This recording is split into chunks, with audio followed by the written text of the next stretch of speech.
Welcome to SVG-TV News for Friday, May 15th, 2020. I am Rochelle Batiste with the details. SVG now has 14 recovered COVID-19 cases following the receipt of the second negative PCR result for 2 persons from the Caribbean Public Health Agency, CAFRA. A release from the COVID-19 task force said these results were included in a batch of results for 14 samples sent on Wednesday, May 13th to the Regional Public Health Lab. No new positive COVID-19 cases were reported. This means there are now just 3 active cases of COVID-19 in the country. All precautionary repeat PCR COVID-19 tests done on 6 Carnival Cruise Line crew members in keeping with the May 13th updated repatriation protocol for crew members were negative.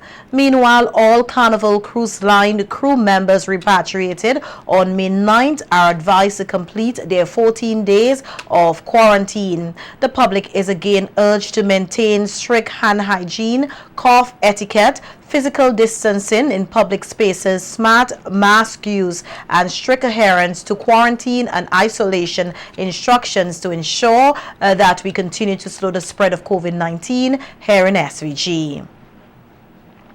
St. Vincent and the Grenadines is among 7 Eastern Caribbean countries to receive a donation of personal protective equipment and other medical supplies from the U.S. Embassy in Barbados to assist with their response to COVID-19. The other countries to receive the items valued over $104,000 US are Antigua and Barbuda, Barbados, Dominica, Grenada, St. Kitts and Nevis, and St. Lucia. In a news release, U.S. Coast Guard Commander and senior U.S. Embassy Defense official Steve Godwin said the donation is one of several programs and initiatives the U.S. has provided to support its neighbors in the Eastern Caribbean. Sharon said coordinating these donations to help combat COVID-19 was a true team effort and reflects the enduring partnership between the U.S. and the Eastern Caribbean, as well as regional organizations such as CEDIMA and the Regional Security System. The donation was made possible by the U.S. Embassy's military liaison officer and is part of the larger U.S. Southern Command's humanitarian assistance program. Transportation and distribution of the supplies to each country is being facilitated by the Regional Security System. According to the news release, SVG and Antigua and Barbuda facilitated the procurement of the medical supplies from suppliers in their respective islands. The executive of the SVG Teachers Union met today and maintains that schools should not be reopened unless certain safety measures are met in light of the threat of COVID-19. So says President of the SVGTU, Oswald Robinson. Robinson told SVG-TV News via a telephone interview that the union has not changed its position that schools should not be reopened anytime soon, whether or not it is in phases. Robinson said even as the Ministry of Education announced yesterday that schools will be reopened on Monday, May 25th for students sitting regional examinations, they are awaiting a correspondence from the ministry to outline the safety guidelines or measures in place to ensure the safe reopening of schools. We want to ensure that the protocols set by the WHO and the World Health Organization and PAHO, we want to make sure that those are in place. And we have nothing in writing from the ministry to honor the commitments that they have made to us in our meetings. Just word of mouth. Okay. We need to have these things in writing to see that whether we could consider any change to our position. But we maintain our position. And I don't want this thing to be seen as a political thing, because there are political activists that already started to attack the leadership of the union. The teachers' union is not a part of any political party. The Teachers Union president said an emergency meeting will be held next week with the General Council of the union to decide on how to proceed and to be guided accordingly. Because you go to meetings and people would say, yes, we have enough face masks for teachers and students, Yes, we're going to have the tablets so that virtual teaching could continue. Yes, we are going to observe social distancing on school buses. The ministry has said to us that they are going to put their number of transportation out there which are on contract and to ensure that they observe social. As of Monday, we are going to have an emergency meeting to consult with our General Council to find out how do we proceed. The Teachers Union is fully aware that this matter is a very sensitive one. We know our teachers are very meticulous about the education of the children. They want to maintain their standards as teachers and also at the school level. Leader of the opposition, Dr. Godwin Friday, says his party will only support the reopening of schools once all health protocols are met. Dr. Friday told SVG-TV News some parents are skeptical about sending their children to school given the threat of COVID-19. Once we can ensure that they're safe, and I'm sure that the parents would say the same thing because they want the children to go to school, I'm sure the teachers will say the same thing. They want to be in the classroom teaching their students. It's not easy teaching online, I've seen it close up. It's very, very difficult, and it's suboptimal in terms of its delivery of the instructions to the students, but it has to be in a safe environment. If it's not, and the parents will not send their children, and the teachers will not feel comfortable going to school.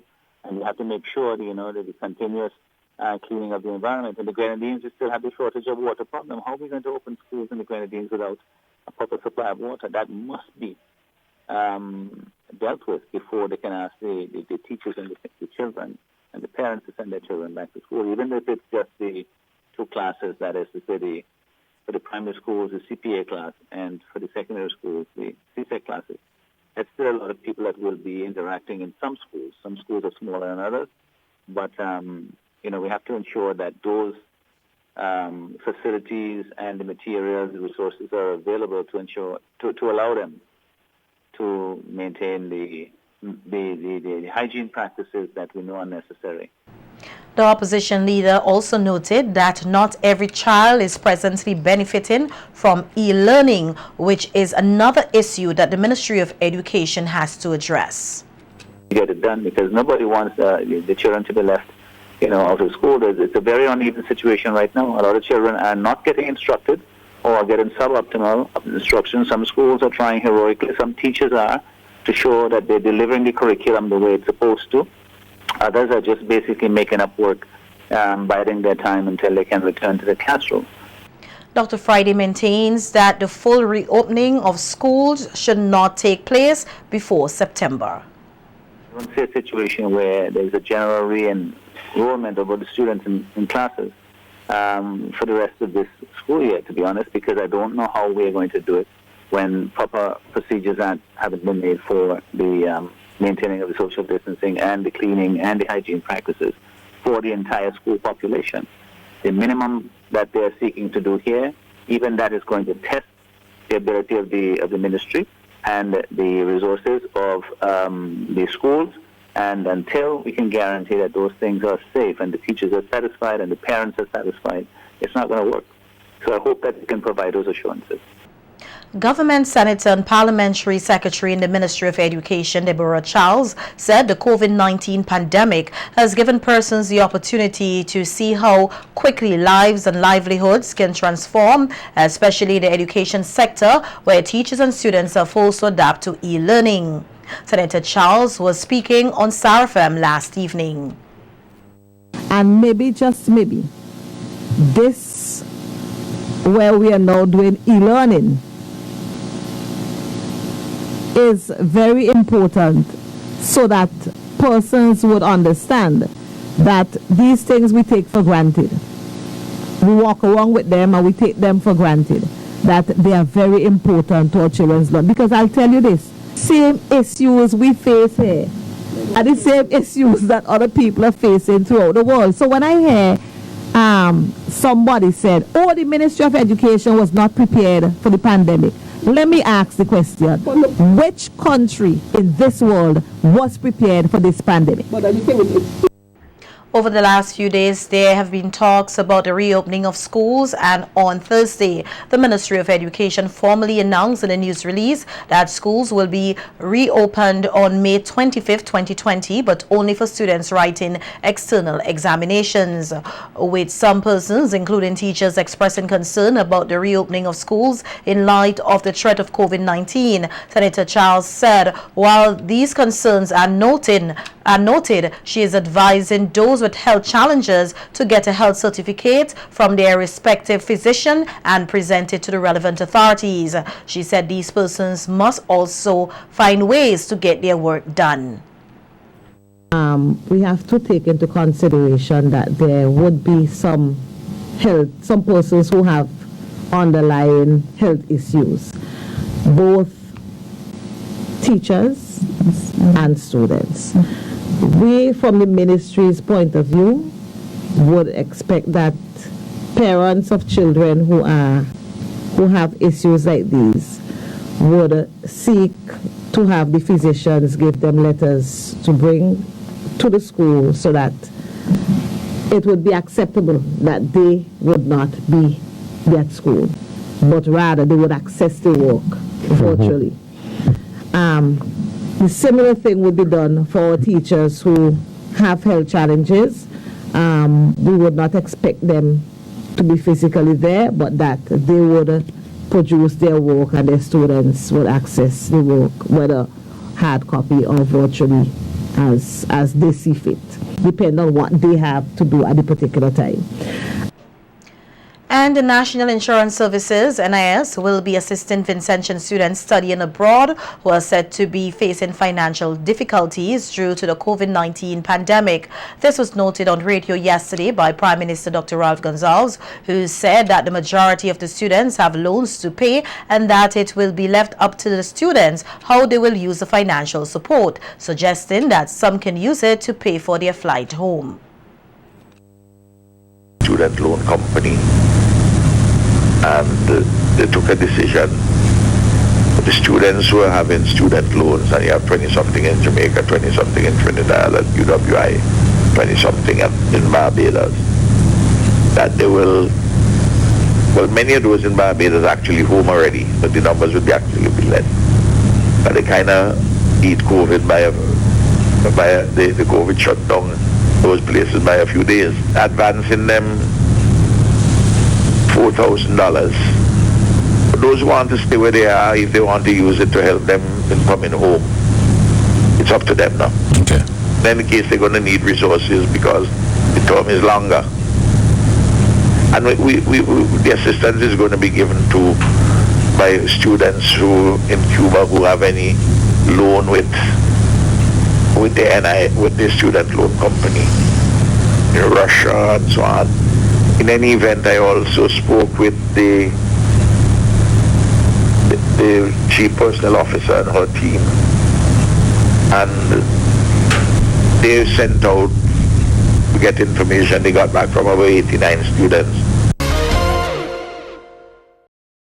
In an effort to reduce large gatherings at various government departments registering persons to receive COVID-19 relief benefits, Prime Minister Dr. Gonsalves on radio yesterday suggested these services be decentralized across the country. The Prime Minister said it is important that persons adhere to the Ministry of Health social distancing guidelines.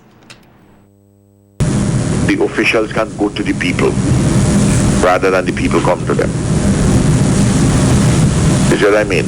All right. You might need to hire one or two people additional, temporary, to go and help you with the assessments and the like.